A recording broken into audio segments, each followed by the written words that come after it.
premier lycée à énergie positive est un lycée qui s'est construit en Aquitaine, à Bègles, plus exactement.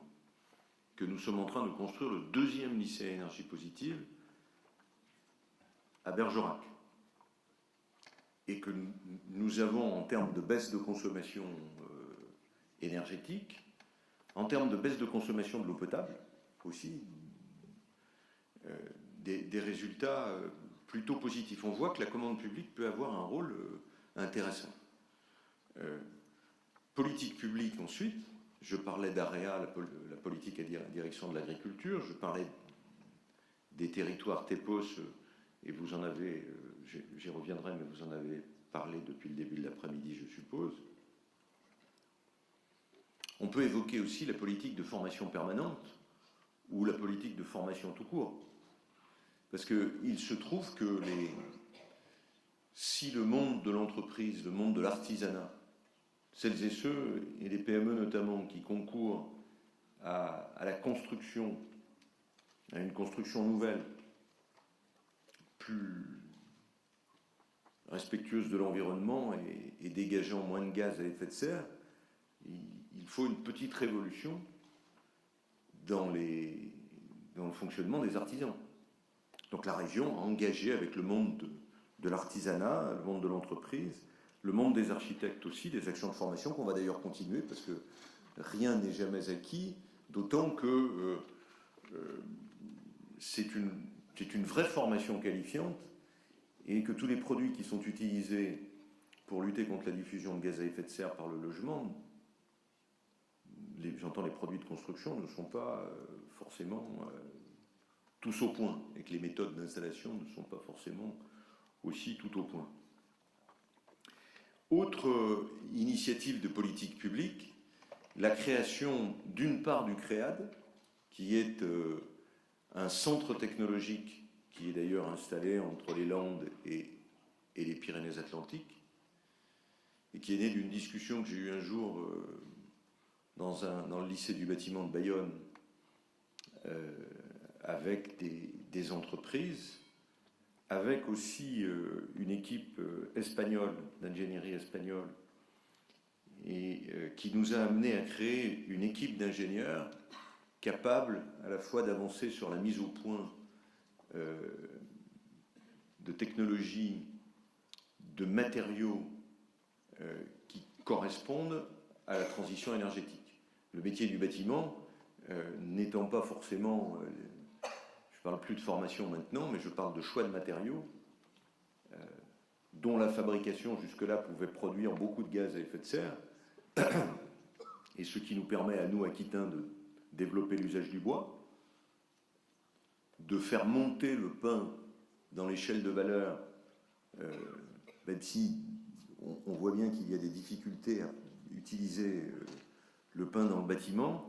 Je constate qu'aujourd'hui, là aussi, grâce à la commande publique, quand on inscrit la nécessité de mettre du bois, on trouve des utilisations intéressantes. Donc, un centre technologique que nous partageons avec l'Espagne, adossé à l'Université de Bordeaux et à l'Université de Pau et des Pays de l'Adour, tout insiste, et vraisemblablement d'ailleurs dans le futur contrat de plan État-région, nous allons dans le campus des Landes de Jusant entre Bayonne et Anglette, nous allons continuer à avancer sur cette structuration technologique. Un pôle de compétitivité sur le bois qui s'appelle Xylo Futur et qui a apporté, en mélangeant la recherche, la rhéologie du bois, le design, une ouverture sur l'utilisation du bois dans le bâtiment qui est à la fois esthétique. Si vous allez sur l'Université de Bordeaux et si vous rentrez dans l'Institut supérieur d'optique, vous verrez des panneaux en bois à la fois concentrés et agglomérés qui sont absolument splendides. L'utilisation des écorces compressées pour protéger, de la même manière que ça protège le cœur du bois, ça protège aussi les bâtiments. Il suffit de les travailler d'une certaine manière. Donc un pôle de compétitivité qui a beaucoup avancé là-dessus.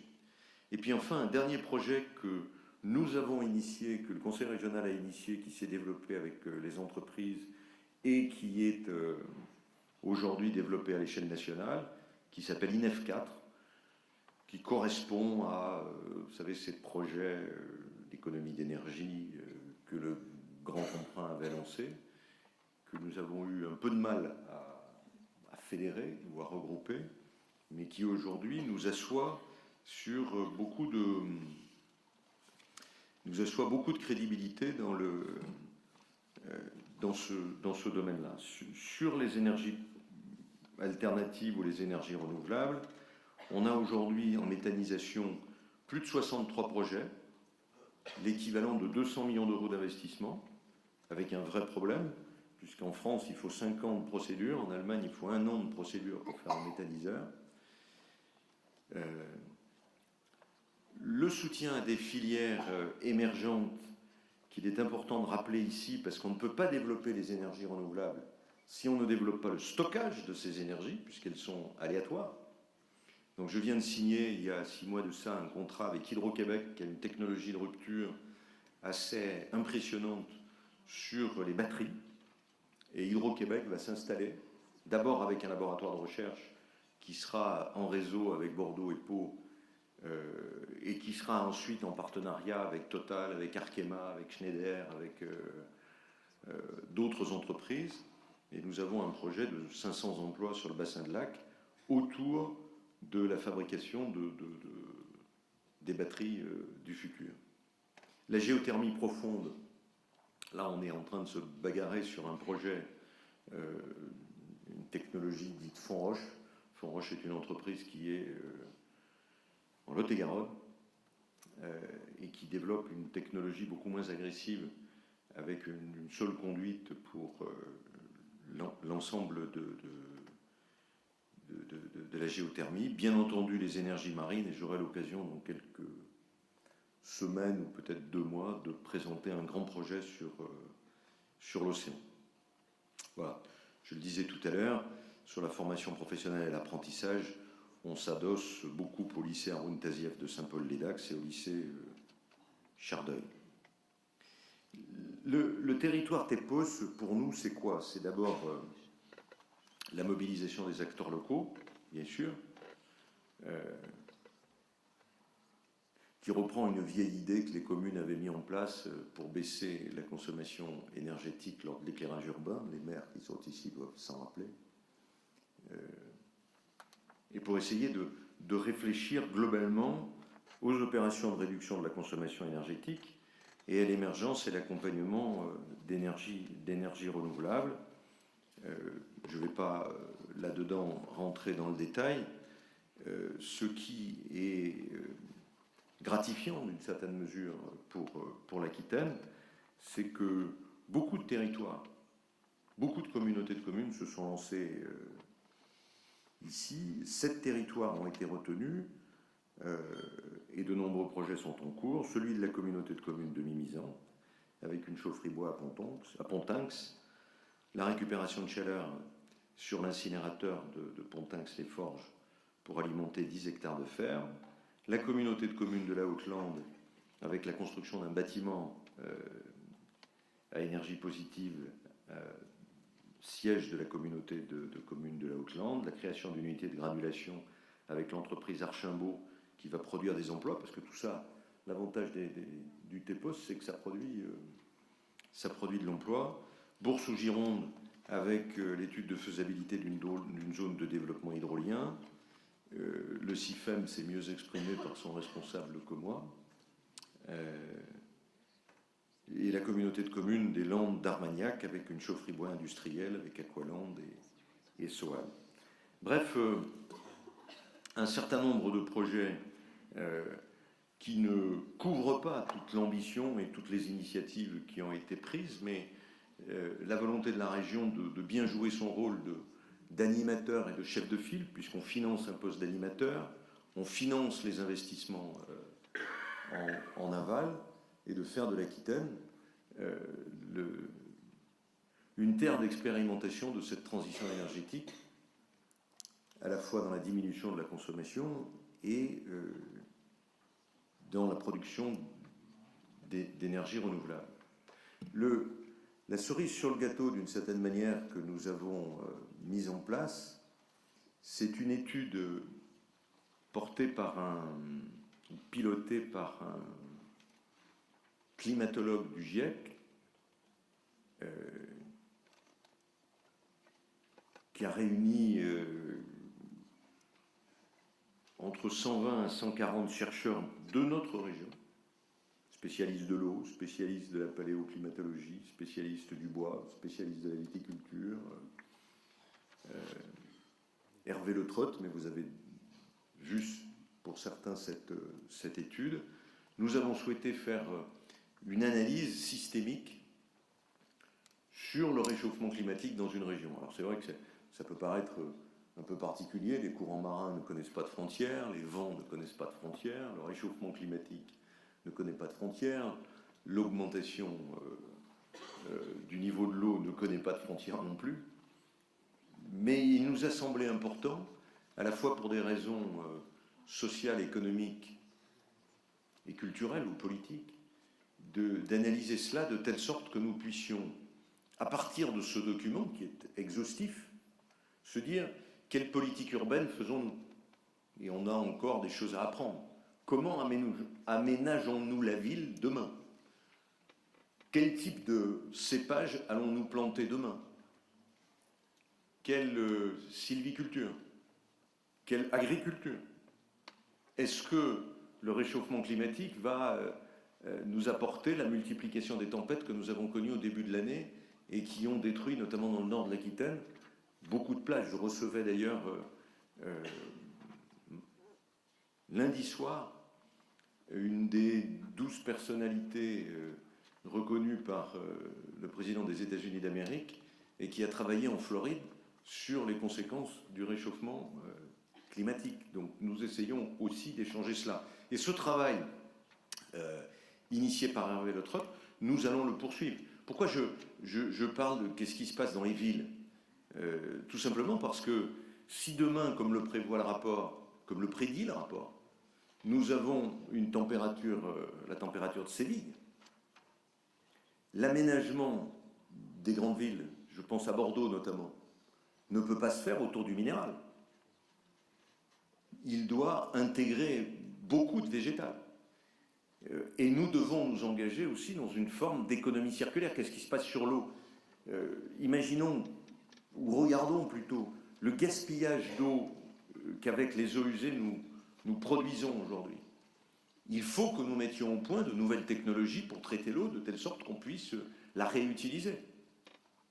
Et nous parlions l'autre soir avec cette personne de la façon avec laquelle nous pouvions non pas se traiter les eaux usées sur un angle purement organique, mais sur un angle moléculaire. Nous rejetons des quantités de molécules, de médicaments que nous ingurgitons abondamment quotidiennement et qui polluent la mer et les rivières. Et nous avons là aussi un défi à relever. Et ce défi, ce qui est passionnant pour une région chargée du développement économique, c'est que c'est un défi technologique. Le problème de l'environnement, en l'occurrence, n'est pas simplement de dire on arrête la croissance, mais de dire la lutte contre le réchauffement climatique peut être un facteur de croissance, peut être un facteur de création en inventant des technologies nouvelles et un facteur de positionnement stratégique de l'Aquitaine en Europe ou dans le monde aujourd'hui. Nous avons mobilisé autour d'Hervé Le Trotte énormément de chercheurs. Nous avons des entreprises qui travaillent dans le biosourcing des matériaux de demain. Demain matin, je vais aller inaugurer à Lac une usine de matériaux composites, dont on sait qu'on fait les avions aujourd'hui, demain les voitures, demain les trains, peut-être les bâtiments, sauf que ces matériaux composites sont issus d'énergie fossile. Demain, nous allons peut-être transformer, enfin je l'espère, la cellulose des pins en matériaux composites.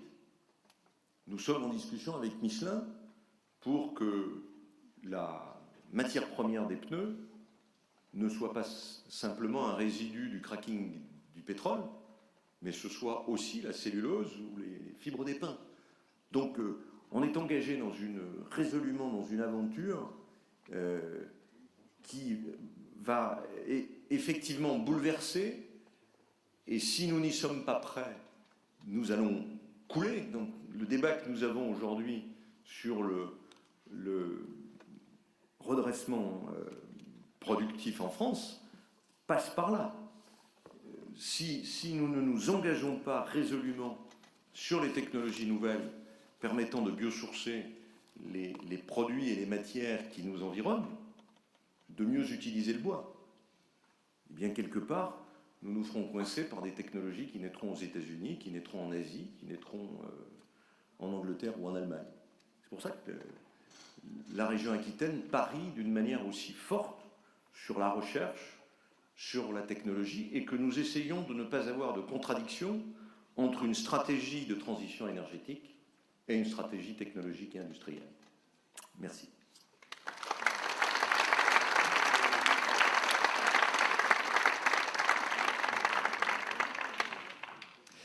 Alors, Rousset, merci. Alors, j'en profite pour vous remercier par la même occasion, Jean-Marc Bouvier, Michel Ferrit, Alain Nadaille. On s'approche doucement du coup de la fin de cette séquence, qu'on va conclure avec simplement quelques courts messages relatifs, justement, je le signalais en introduction, relatifs à la pérennité des activités au-delà de ces points de rencontre annuels focaux que sont les rencontres. Alors, là-dessus, quelques éléments d'information.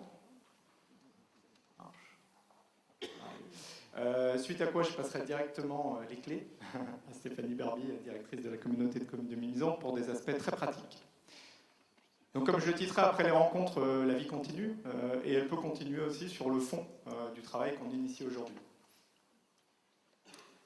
Alors, voilà, je pense que vous l'avez bien compris, les rencontres sont ouvertes à tous, mais au cours de l'année, un réseau existe, un réseau qui s'appelle le réseau Territoire Énergie Positive, dans le cadre duquel les collectivités, les territoires et tous les acteurs locaux qui sont intéressés par travailler sur la transition énergétique territoriale sont les bienvenus, à la fois évidemment en premier lieu pour échanger leurs expériences, pour renforcer leurs compétences par rapport à des dimensions de méthodologie, d'outils, mais qui peuvent être des choses très simples, de bon sens, pour comprendre comment, à partir de quelques éléments d'analyse clairs et pertinents, on peut passer rapidement à l'action. Et au final, et c'est quand même un point important, la question de la possibilité de faire valoir les opinions des collectivités, des acteurs locaux dans les débats. À tout niveau, et en particulier en ce moment au niveau régional. Alors, un élément très concret, justement, c'est quelque chose qui est nouveau, c'est la mise en place de conférences web en partenariat avec Mairie Conseil. Mairie Conseil est un service de la Caisse des dépôts qui existe depuis extrêmement longtemps, très connu des collectivités, qui a pu traiter par le passé un peu de la question de l'énergie, mais assez récemment s'était recentré et se produit d'ailleurs toujours beaucoup d'informations à caractère juridique. On a trouvé un accord de partenariat très intéressant qui consiste à justement nous proposer dans le cadre du réseau un ensemble de témoignages, et Mairie Conseil travaillera avec nous justement sur l'organisation et la diffusion de tout ce qu'on va produire. Un témoignage concret, ça c'est vraiment propre à la méthodologie de Mairie Conseil. Les collectivités qui ont fait quelque chose viennent témoigner de ce qu'elles ont fait, de comment elles ont réussi, de quelles étaient leurs motivations, les raisons, etc. Les difficultés évidemment qui ont été rencontrées avec leurs pairs. Troisième mardi du mois, un mois sur deux, de 12 à 13. Voilà. Communauté de communes du Menet, communauté de communes du Toircet, deux des fondateurs du réseau seront les premiers à témoigner. En parallèle, en construisant aussi les rencontres, ce qu'on a constaté, c'est que sur certaines thématiques de travail, ça peut être le cas en particulier de la mobilité en milieu rural, ou d'ailleurs du financement du développement des projets énergétiques, on a envie d'en parler, on aimerait bien construire quelque chose avec des témoignages concrets, et c'est pas tout à fait évident. C'est-à-dire que ces thématiques